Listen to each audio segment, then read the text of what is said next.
Bienvenidos jóvenes de octavo grado, les saluda el profesor Josué Izaguirre. Continuamos trabajando con la unidad número 3, que son las rectas paralelas, en su lección número 1, paralelismo, con el tema ejercicios sobre paralelismo. El objetivo es indicar que si dos rectas son paralelas, entonces los ángulos correspondientes son congruentes, los ángulos alternos internos son congruentes, los ángulos alternos externos son congruentes y dos ángulos internos consecutivos son suplementarios.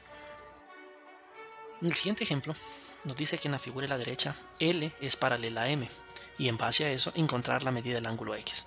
Observemos bien que nos indica que son paralelas. Tenemos las flechas para representar justamente eso, que son rectas paralelas. Y que nos piden encontrar el valor justamente de X. Para encontrar ese valor de X en esas rectas paralelas, debemos de tomar en cuenta varios elementos. Primero que nada, es que no tenemos mucha información con respecto a cómo encontrar ese valor de X, ya que no hay ningún triángulo, no pasan más rectas por ahí, o sea, no hay suficiente información. Lo que vamos a hacer es algo muy sencillo. Vamos a trazar una recta sobre el vértice del ángulo X, de modo de que esa recta sea paralela a L y al mismo tiempo sería paralela a M. Y esa recta la vamos a llamar S, ¿sí? Para darle un nombre diferente, puede ser cualquier nombre, pero la vamos a llamar S. Entonces, esa sería la recta que va a dividir, nos va a ayudar a resolver el ejercicio. Pero al ayudarnos a resolver, nos crea un pequeño problema, por así decirlo, y es que la X o el valor del ángulo X se divide en dos ángulos. Entonces, ¿sí? Vemos bien que se divide en dos ángulos, ¿verdad? Y esos dos ángulos los vamos a llamar Y y Z. Al hacer esta división de estos dos ángulos, de Y y Z, quiere decir que para encontrar la medida del ángulo X va a ser igual a la suma de la medida del ángulo Y más la medida del ángulo Z. Por lo tanto, para encontrar el valor de X, debemos de encontrar el valor del ángulo Y y del ángulo Z. Entonces, para encontrar el valor del ángulo Y, nos percatamos que el ángulo Y es alterno interno con el ángulo 30. ¿Sí? Entonces, por lo tanto, al ser alternos internos, tienen la misma medida. Por lo tanto, la medida del ángulo Y va a ser igual a 30. Lo mismo sucede con la medida del ángulo Z.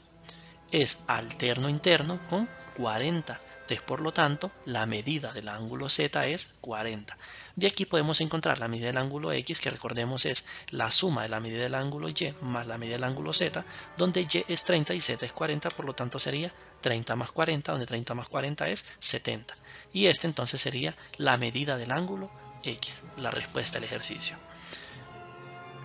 El siguiente ejemplo nos dice que serán dos rectas que son paralelas S y R, que están representados con las flechas, los ángulos de 40 y 60 que están ubicados, y nos pide encontrar la medida del ángulo X. Sucede una situación muy similar al ejemplo anterior, en donde el ángulo X no hay mucha información respecto a él. ¿Sí? No tenemos mucha referencia. Por lo tanto, cuando se da este tipo de casos, lo que se debe hacer es trazar una recta, de modo que pase por el vértice de ese ángulo y que sea paralela a las rectas como tal para encontrar ese ángulo. Pero antes de hacer esto, podemos nosotros en este momento encontrar fácilmente la medida del ángulo A. ¿Cómo encontramos la medida del ángulo A? La medida del ángulo A va a ser igual a 40. ¿Por qué razón? Porque A con 40 son ángulos alternos internos, ¿sí? Alternos respecto a la transversal M. Son ángulos alternos internos, por lo tanto la medida del ángulo A es 40, justamente por ser eso, ángulos alternos internos. Observemos bien, están en diferente posición de la recta transversal M y se encuentra justamente en medio de las dos rectas paralelas, por eso son alternos internos. Ahora, podemos también encontrar la medida del ángulo B. ¿Cómo encontramos la medida del ángulo B? Si tomamos nosotros la transversal N, nos vamos a percatar que el ángulo B es correspondiente al ángulo de 60, ¿sí? Porque se encuentran en la misma posición de la recta paralela y la misma posición respecto a la recta transversal. Entonces, por lo tanto, son ángulos correspondientes y al ser ángulos correspondientes, B va a ser igual a 60, justamente por eso, por ser ángulos correspondientes. Y como les mencionaba, ahora para encontrar la medida del valor de X, nosotros necesitamos auxiliarnos de una recta que pase justamente por el vértice del ángulo X y que sea paralela a S y a T.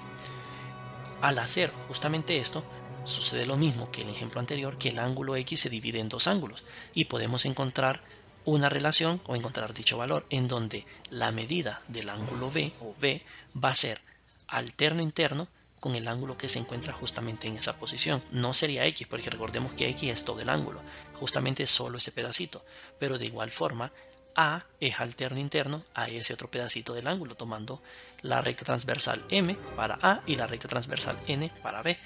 En virtud de eso, pues se cumple justamente esta representación, donde el número de marcas que se coloca en cada ángulo, si decimos una marca, se refiere a todos los que son congruentes entre sí, y los que tienen dos marcas son los que son congruentes entre sí. ¿Qué significa que sean congruentes? Que tienen la misma medida. Entonces, por lo tanto, podemos decir aquí fácilmente que la medida del ángulo X es la medida del ángulo A más el ángulo B. ¿Sí? Observemos que tienen la misma representación, en donde A vale 40 y B vale 60, por lo tanto la medida del ángulo X es 100. Veamos el siguiente ejemplo. Nos dice, encuentra la medida de los ángulos. La idea en estos ejercicios es encontrar la medida de todos los ángulos que se representan en la figura, todos y cada uno. Entonces vamos a ir encontrando cada uno y vamos a ir aplicando las diferentes propiedades de las rectas paralelas y su relación con los ángulos, en donde nosotros vemos aquí que tenemos el ángulo de 130. Sabemos nosotros que tenemos el conocimiento del ángulo opuesto por el vértice, que sería justamente este, que se encuentran en diferente posición y están formados por las mismas dos rectas. Entonces decimos que esos dos ángulos son congruentes. ¿Qué quiere decir? Son iguales. ¿Por qué? Porque son opuestos por el vértice. ¿Sí? De igual forma podemos utilizar nosotros el criterio de ángulos alternos internos y entonces decimos que este ángulo es de 130. El ángulo de 130 que está marcado en naranja es alterno interno por el que está colocado en color azul. ¿Sí? Son alternos internos, están en diferentes posiciones de la recta transversal y se encuentra dentro de las dos rectas paralelas, pero ese de color amarillo es correspondiente al 130 que está en color negro, ¿sí? Porque se encuentran en la misma posición de las rectas paralelas y en la misma posición de las rectas transversales. Este 130 en color amarillo es opuesto por el vértice con el de 130 en color gris, digamos, pero al mismo tiempo este de 130 en color gris es correspondiente al 130 en color azul, ¿sí? Y es alterno externo con el de color negro, ¿sí? El de color gris es alterno externo con el de color negro. El de color gris es correspondiente con el de color azul y el de color gris es opuesto por el vértice con el color negro. O sea, cualquiera de las relaciones que pudimos haber hecho desde un comienzo están correctas y de esa manera podemos ir encontrando los diferentes los ángulos. Ahora, ¿qué sucede con los otros ángulos? La misma idea.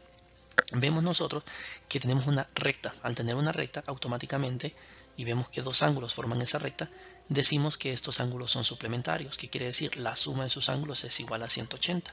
¿Cuánto le falta a 130 del color negro para llegar a 180? Le falta 50. Por lo tanto, colocamos el 50 ahí. Pero este 50 es opuesto por el vértice, por el que está justamente arriba de él, y entonces lo colocamos en color amarillo. Pero este 50 en color amarillo es alterno interno con el ángulo que está ubicado en esta posición, que lo hemos representado en color azul. Pero este de color azul, 50, es correspondiente con el 50 que está en color negro. Y este 50 en color azul es opuesto por el vértice con el ángulo que está ubicado en esta posición.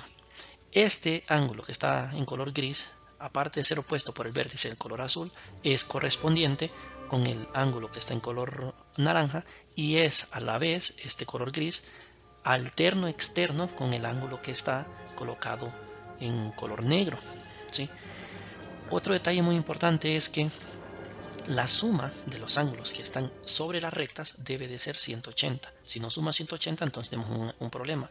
El otro detalle es que la suma de todos los ángulos completos que están en ese vértice o en ese cruce de las rectas, o sea, la suma de 50, 130, 50 y 130, la suma de todos ellos que forman una especie de circulito, tiene que ser igual a 360. Esa es otra forma de corroborar que lo que estamos haciendo está correcto. Muchas gracias por su atención, deseándoles muchos éxitos.